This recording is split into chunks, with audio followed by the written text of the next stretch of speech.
Goeiemôre vriende, dit is vandag in begin van 'n nuwe maand, eintlik gister al die 1ste, vandag se die 2de Augustus. Ek wil sommer vir julle sterkte toewens vir hierdie maand. Ek bedoel dit is ons is al begin in die tweede helfte ingaan, eintlik al van Julie maand af, né?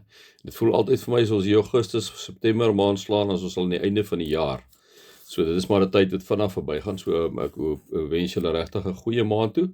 Dink maar aan die besonder in die stad, die graad 11s en die graad 12s se eksamensvoorbereiding nou, vernaamlik die graad 12 se klaarmaak. Dink baie aan julle, bid baie vir julle, mag dit goed gaan met julle, berei lekker voor, werk maar hard. Dit is 'n goeie hardwerk aan 'n ou se eie toekoms, né? So ja, voorspoed vir julle. Weet dan net miskien net weer 'n herinnering daaraan dat die 15 Augustus in 7:00 die aand Saterdag kom se Lise Beekman saam met Babette Viljoen kom tree hulle op hier so by ons kerk, ons binne die kerkgebou. Gaan 'n baie lekker geleentheid wees, vriende, so julle kan boek R250. Dit is via wat is hierdie ding se naam? Quicket QUICKET, of natuurlik kan julle vir Karika bel by 5522689021 vooraan om te bespreek. Julle is ook welkom om met Olga te praat as julle haar telefoonnommer het om by haar dan 'n bespreking te maak. So die 15de Augustus, vriende, ons sien baie uit na die aand. Dit gaan 'n wonderlike aand wees. Bespreek gerus vir julle. Kom ons raak net so vir 'n wyle stil in die teenwoordigheid van die Here.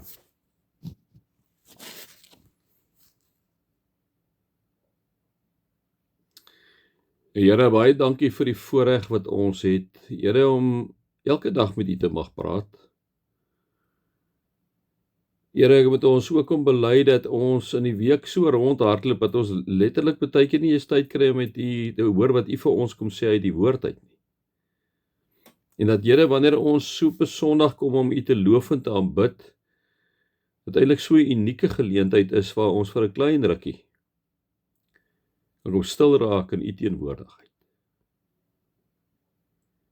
Here, dankie vir die voorreg wat ons het as familielede, 'n geloofsfamilie, gebind deur die liefde en die bloed van Jesus Christus, dat ons so by mekaar kan wees en eer en lof aan U kan bring en U te aanbid. Dankie daarvoor. Here, ek kom bid ook vir hierdie saamgesels uit die woord uit. Here, ek is maar 'n stofmannetjie. En Here, ek gee maar 'n paar hoeke weer, invalshoeke soos ek die goed sien en hoe ek dit belewe. Maar o Heilige Gees, ek kom vra vir U om hierdie kromstok te kom neem en Here die woorde reguit te slaan deur die Gees. Here, dat ons die hart sal hoor wat Paulus ook vir ons vanoggend kom probeer sê hier in Romeine 13. Dankie Here dat ons so saam U kan loof en kan aanbid. Amen. Vriende, mag daar vir julle genade en vrede en oorvloed wees omdat julle God ken, Jesus ken en die Heilige Gees ken.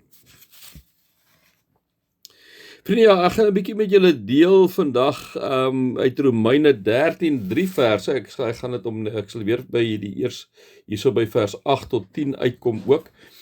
Maar voordat ons by hierdie gedeelte uitkom, miskien net gou weer 'n bietjie, want dit pas eintlik vir my maar aan by laasweek se preke van Romeine 8. Ons het verlede week gepraat oor die self of die gees. Ons het gesê, is jy selfbeheers of is jy geesbeheers? Ons het daar 'n aanhaling gehad, vriende van O'Neill, die dramaturg, waar hy sê die volgende, hy sê, life is a lifelong journey of restoration and God's grace is the glue that binds the broken pieces together and make us whole again. En dit is vir my so 'n mooi ding, vriende, want dit is presies wat dit is. Ek en jy is inderdaad besig met 'n lifelong journey of restoration with God's grace that glue that pieces together. En wanneer ons in die Bybel ook met mekaar praat, vriende, dan moet julle dit ook so sien, dat die Here met ons kom praat deur sy Gees. Hy maar swak en sondige, gelukkig verloste sondige stofmannetjies en stofvroutjies gebruik om maar 'n paar gedagtes te kom gee, en dat hy inderdaad op die ou ende met julle op sy eie unieke manier moet kom praat, né? So wanneer ons so 'n bietjie teruggaan verlede week toe, dan sien ons, liewe vriende, dat 'n Christen is iemand wat nie die een oomblik vergeet van God en wat God deur Jesus Christus vir hom of haar gedoen het, nee. Dit behoort ons nie te weet nie. Ek bedoel, as ons van self na geesbeheers toe gaan, moet ek en jy tog dit die heeltyd voor oë hou wat God in Christus vir jou en vir my kom doen het, hè? Die message sê dit so mooi, wat ons verlede week ook met mekaar geleer het, as ek en jy van self na geesbeheers toe beweeg, kom sê hy, a new power is in operation. Daar's 'n new power in operation.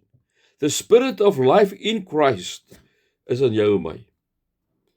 En wanneer die Spirit of Christ in ons is, liewe vriende, dan beteken dit dat gehoorsaamheid een van die groot komponente van ons lewe is, né? Want ons het 'n bietjie daaroor White Fang gepraat, die hond wat geleer het om nie hoenders te vang nie. Julle kan maar verlede week weer gaan kyk, as julle wil. En dit bring ons by Romeine 13 uit, vriende, waar Paulus die volgende kom sê. Hy kom sê die volgende in vers 11. En dit alles is nodig, omdat julle weet hoe laat dit al is. Onthou nou, Paulus praat met hierdie gemeente in Rome, vriende. Hierdie gemeente wat omring word deur mense wat nie kinders is van die Here nie. Hy kom praat met Jode wat Christene geword het, en hy kom praat met heidene wat Christene geraak het, vriende. So hy kom praat met hulle, hy kom gesels met hulle, en hy kom herinner hulle net, en hy kom waarsku hulle. Dit is hy's amper soos 'n pa wat met hulle kom praat, die hele tyd kom herinner, want hy's hier in hoofstuk 8 is hy al 'n bietjie op 'n sekere pad, dat jy dink, okay, jy, en dan sit hy so by hoofstuk 13, en dan kapitel hulle weer so 'n bietjie. En dit alles is nodig, omdat julle weet hoe laat dit al is, kom sê hy vir hulle. Die uur is reeds daar, dat julle uit die slaap moet wakker word, want die tyd van ons finale verlossing is nou nader as toe ons tot geloof gekom het. Kom sê hy vir hulle, nee. Vir een ding moet julle weet, dat hierdie verlossing, hierdie finale verlossing, wat ons vir altyd by God gaan wees, is baie nader as toe julle tot bekering gekom het, julle heidene en julle Jode wat vir Jesus aangeneem het. So is baie nader. Die nag is byna verby. Dit is amper dag. Laat ons dan ophou met die werke van die duisternis. Laat ons die wapens van die lig opneem. Wat Paulus beleef en hoor en sien, vriende, dat die mense maar taamlik lyk nog steeds soos die wêreld. Hy's bang dat hierdie mense weer teruggaan na hulle ou wete, veral hierdie heidene wat tot bekering gekom het, dat hulle weer teruggaan na hulle afgode toe met al die gemors wat daarmee saamgaan. Daarom sê hy nou vir hulle, hy sê, laat ons dan ophou met die werke van die duisternis. Ons moet welvoeglik lewe soos dit in die daglig hoort. Daar moet geen drinkery en uitspattigheid, geen ontug, onsedelikheid, geen rusie en jaloesie wees nie, kom sê hy vir hulle, vir die gemeente. Nee, julle moet lewe soos volgelinge van die Here Jesus Christus en nie voortdurend daarop uitwees om julle sondige begeertes te bevredig nie. Nee, hy praat nou met hierdie is eintlik 'n klomp nuwe kinders van die Here. Kom praat met hulle, sê hoor hierso julle, kom sê hy vir hulle, julle moet wel anders lyk, jong. Julle moet anders lyk. Kom sê hy vir hulle.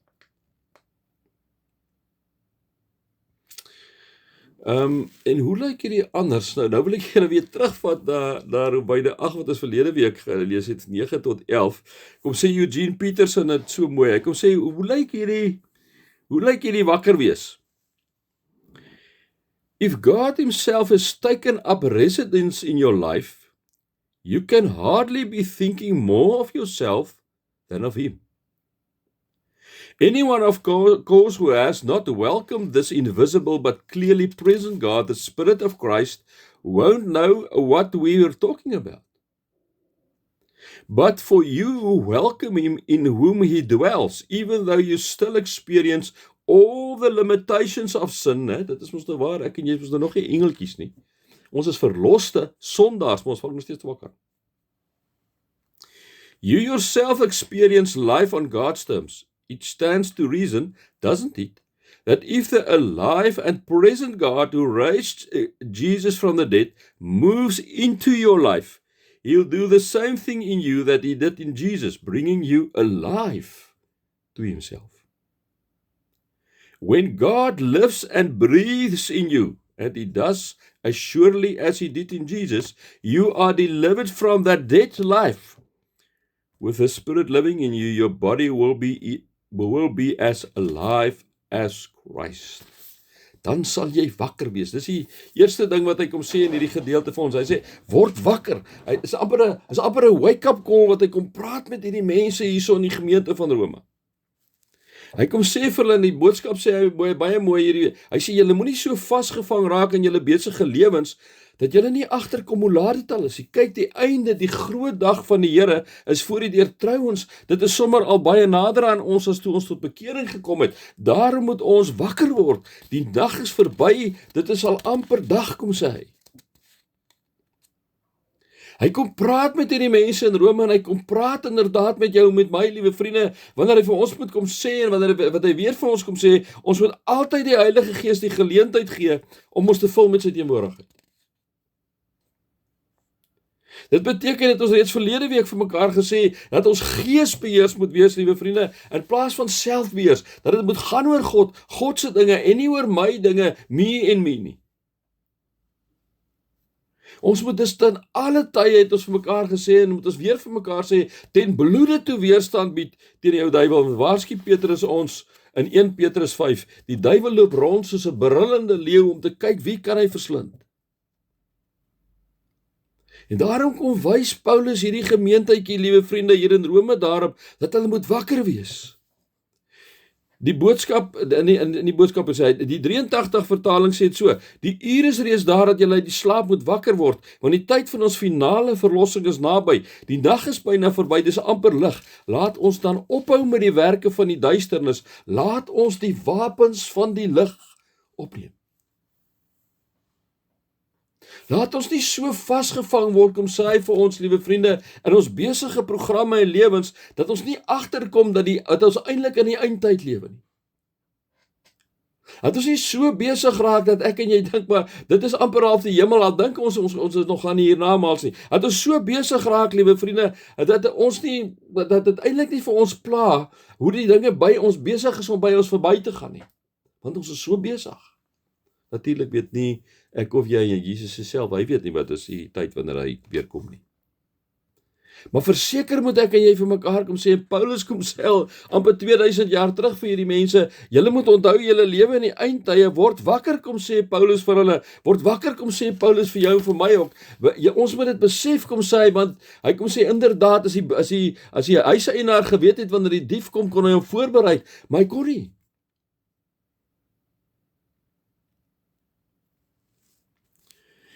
Hoe mooi stel Eugene Peterson in 'n message, but make sure that you don't get so absorbed and exhausted in taking care of all your day-by-day obligations that you lose track of time and doze off, oblivious to God. The night is about over, dawn is about to break. Be up and awake to what God is doing. So hy kom sê vir hierdie mense, en hy kom sê vir ons, hoorie julle moet wakker wees, julle moet kyk, julle moet lewe soos wat die Here dit wil hê julle moet lewe. Julle is inderdaad in die eindtye. Besop vir jou duiwel wat rondloop soos 'n brullende leeu om te kyk waarna toe jy jou kan verlei. Besop vir die aanloklikhede buite, kom sê hy vir hulle. Wees wakker.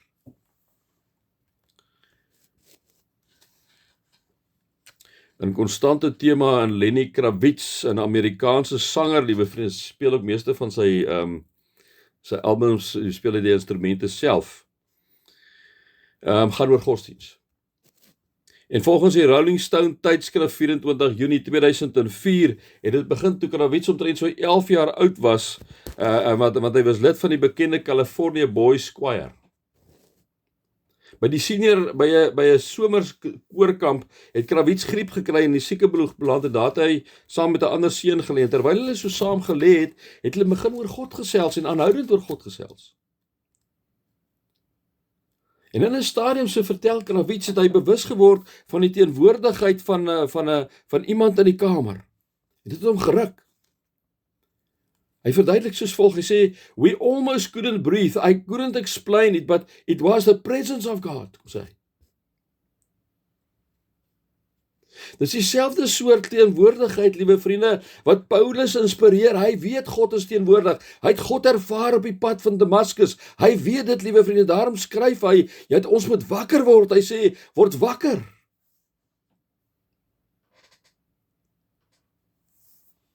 Word wakker om wat te doen? Ons moet wakker word om te weet dis die eindtyd. Ons moet wakker word om te weet, liewe vriende, dat inderdaad ek en jy moet inderdaad anders lewe. Hoekom sê hy vir ons? Ons moet wakker word om lief te hê soos Jesus liefhet, kom sê hy. Interessant is dit nie gelees nie. Dat Paulus hierdie gemeente, liewe vriende, eintlik daarop wys in vers 5 kom sê hy, julle moet niemand iets verskuldig wees nie. Vers 8 skies tog. Julle moet niemand iets verskuldig wees nie, behalwe om wat te doen? Om mekaar lief te hê. Watter gebod daar ook al is, word in hierdie een gebod saamgevat, jy moet die naaste lief hê soos jouself, daarom is die liefde die volle uitvoering van die wet. Mark Chagall, die skilder, het op 'n stadium gesê, in our life there is a single color, as on an artist's palette, which provides the meaning of life, it is the color of love. Ons moet wakker word, om sê Paulus, liewe vriende, amper in hierdie vorige gedeelte vir hierdie mense, ons moet wakker word deur te sê, deur te weet, dat ons so moet lewe, dat ons mense nie seermaak rondom ons nie, dat ons so moet lewe, liewe vriende, dat ons mekaar moet lief hê, soos wat Jesus ons het sê, sê Paulus vir ons, eintlik later in 1 Korintiërs, né?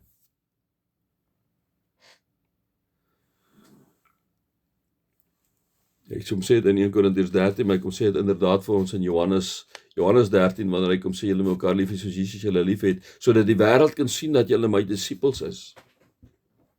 So hy kom sê eintlik vir hierdie mense, julle moet wakker word, en in julle wakker word staat met julle so lewe, dat hulle vir Jesus in julle kan sien, julle moet mekaar so lief hê, kom sê hy. Julle kan nou met die stukkie net voor ons lees gedeelte lees. So word wakker, moet jy wakker word, jy mekaar lief te hê. Ek moet sê, inderdaad in hierdie gedeelte, maar jy moet anders lewe, so jy moet wakker word en jy moet anders lewe. As jy wakker word, leef anders. 13:14, liewe vriende, volgens die message, God is putting the finishing touches on the salvation work he began when we first believed. We cannot afford to waste a minute, must not squander these precious daylight hours of frivolity and indulgence in sleeping around and dissipation in bickering and grabbing everything in sight. Get out of bed and get dressed. Don't loiter and linger, waiting until the very last minute. Dress yourself in Christ and be up and about.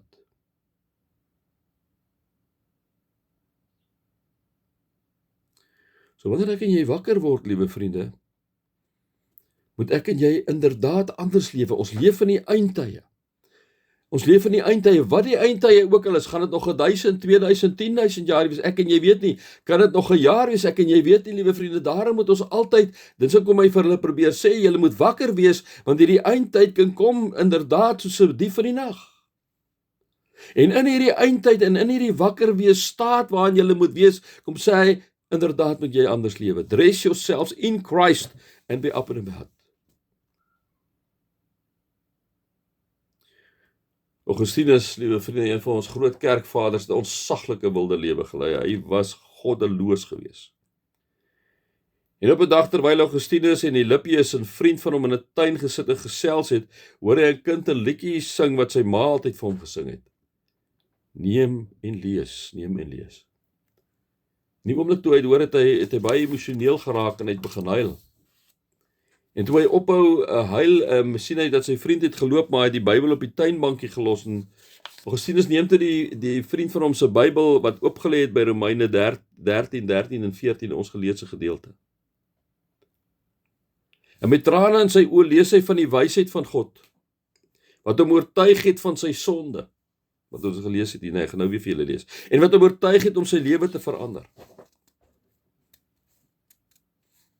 En in hierdie teks wat hy lees, in hierdie teks beleef hy God, liewe vriende, hy word sy lewe verander. En wat is die teks? Die teks is wat ons gelees het, ons moet dadelik ophou met al ons sondes wat tot die donker hoort en begin leef soos mense van die dag, wat God se wapens van die lig aan het. Ons moet net doen wat God sê, skandelinge dinge soos uitspattighede, dronkpartytjies, seksuele losbandigheid en goddeloosheid en bekleierery en jaloesie is nou heeltemal ontoelaatbaar. Staan dadelik op, trek die krag van Here Jesus aan as julle nuwe klere, moet nooit enige plek vir sonde in julle lewens gee nie, moet nooit so swig voor versoekings nie.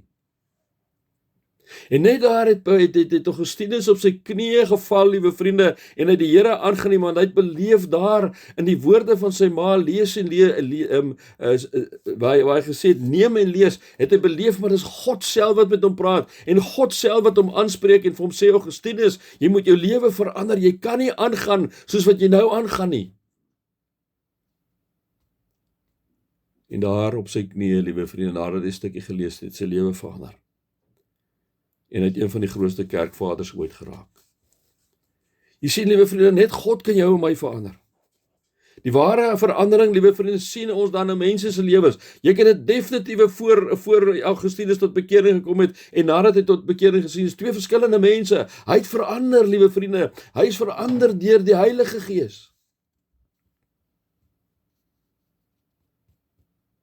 Hoe ons God aanbid en hoe ons teenoor mense optree is anders wanneer ek en jy inderdaad 'n kind van die Here is. En dit is wat Paulus kom sê vir hierdie gemeente in Rome. Word wakker, sê hy, die eindtye is daar. Word wakker, julle moet onthou. Leef as veranderde mense, be dressed with Christ. Augustinus het van sy ou klere ontslaag geraak, liewe vriende, en het sy nuwe klere aangetrek en het geesbeheers begin lewe. Wat het hy gedoen? Hy het aangetrek, hy het vir Jesus aangetrek. Hy het vir Jesus aangetrek. Lewe soos volgelinge van die Here Jesus. Lewe soos volgelinge van die Here Jesus. Die direkte vertaling is beklee hulle met die Here Jesus self. Eenvoudig gestel, trek Jesus aan.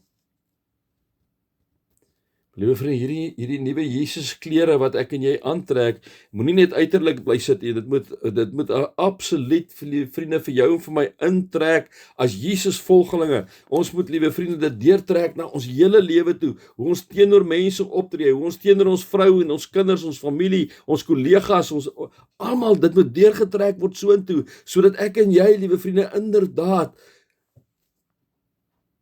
as veranderde mense, as mense wat weet en wakker geword het om te besef, ons is in die eindtye dat ek en jy anders is en anders lewe.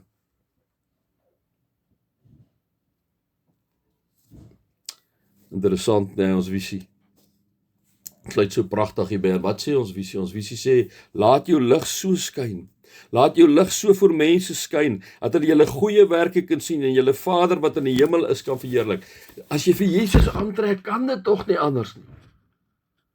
1 Petrus 2:12 staan daar, gedra julle goed onder die heidene, sodat hulle God kan verheerlik. So wanneer ek en jy verander het, wanneer ek en jy besef ons leef van die eindtye, wanneer ek en jy besef, liewe Jesus, dat ons vir Jesus moet aantrek, dan begin ons anders lyk.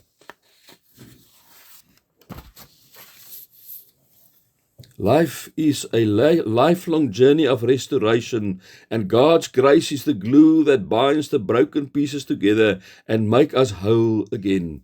Eugene O'Neill, wat ons net ook gesê het.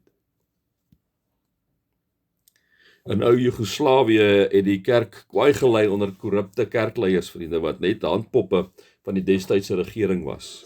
Hulle het verskriklikste goed onder die naam van Jesus aangevang.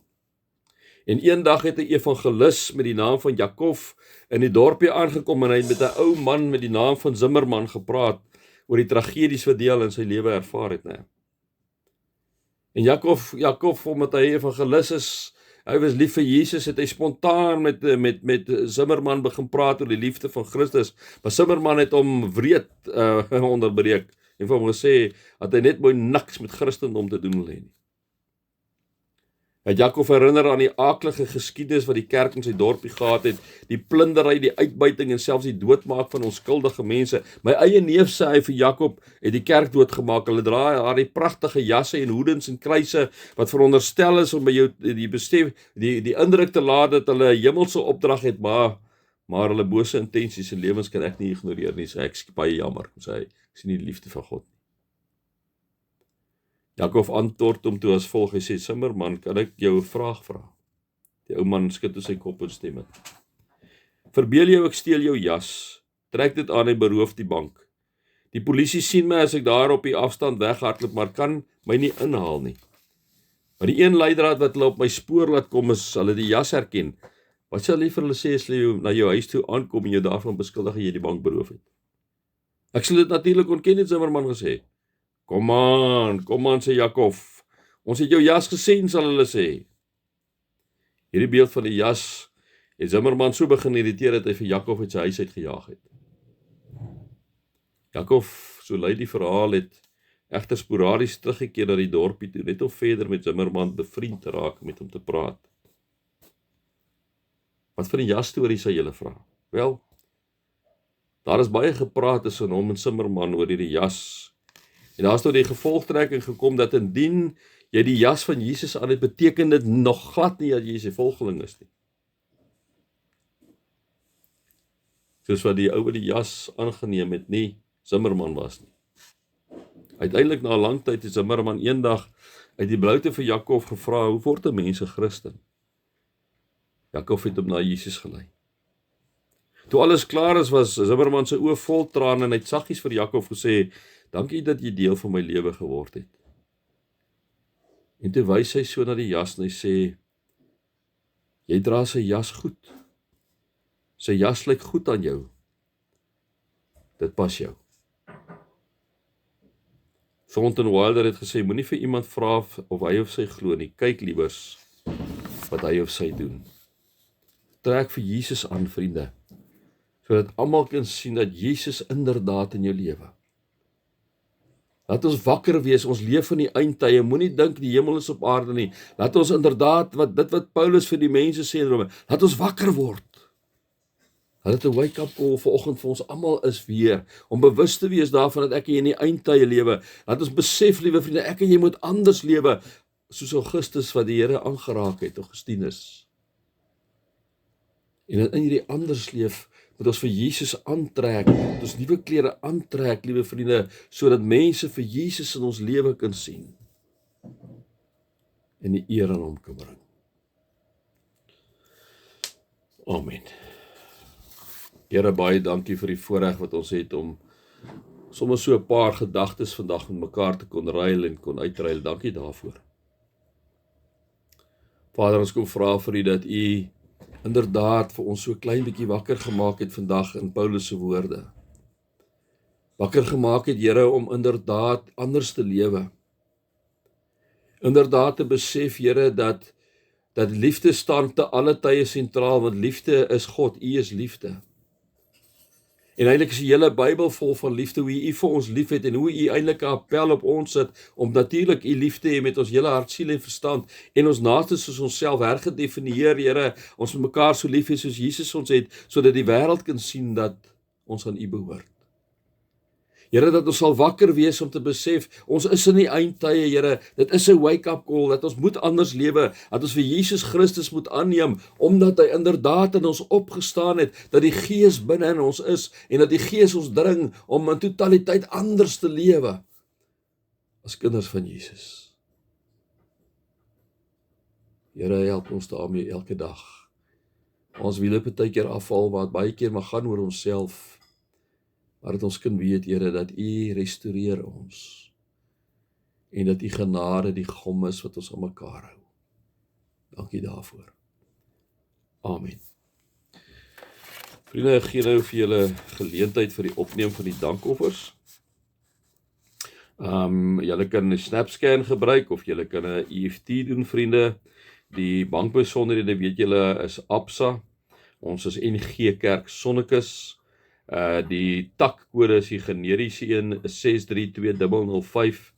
Die rekeningnommer is 3270140547 en dis 'n checkrekening. Vriende, ek wil julle wegstuur vandag en soos wat ek nou maar belewe het terwyl ek hierdie gesels voorberei het, is dit ook asof ek belewe het dat die Here my amper so 'n bietjie skud en sê, Rian, word wakker. Rian is 'n bietjie van 'n wake-up call. Rian, besef jy leef in die eindtye. Is nie net lekker hier nie en vergeet eintlik hoekom 'n ou hier so is nie, né? Ek wil julle wegstuur, vriende, dat vir julle ook so 'n wakker skud sal wees vanoggend en dat julle ook kan besef saam met my dat ons inderdaad moet anders lewe, Soos Augustinus wat daai wakkerskit belewe het, toe hy die teks gelees het van hierdie gedeelte wat ons gelees het, en dat ons kan belewe dat ons vir Jesus moet aantrek, soos klere aantrek, liewe vriende, dat ons lig so laat skyn, dat mense inderdaad kan sien, maar ons is Jesus se kinders, en dat hy ons God in die hemel kan verheerlik. Mag julle dit so beleef vandag. Mag julle God se liefde ervaar. Mag julle Jesus Christus se genade en oorvloed ervaar. En mag julle die teenwoordigheid van die Heilige Gees in julle lewens ervaar. Amen.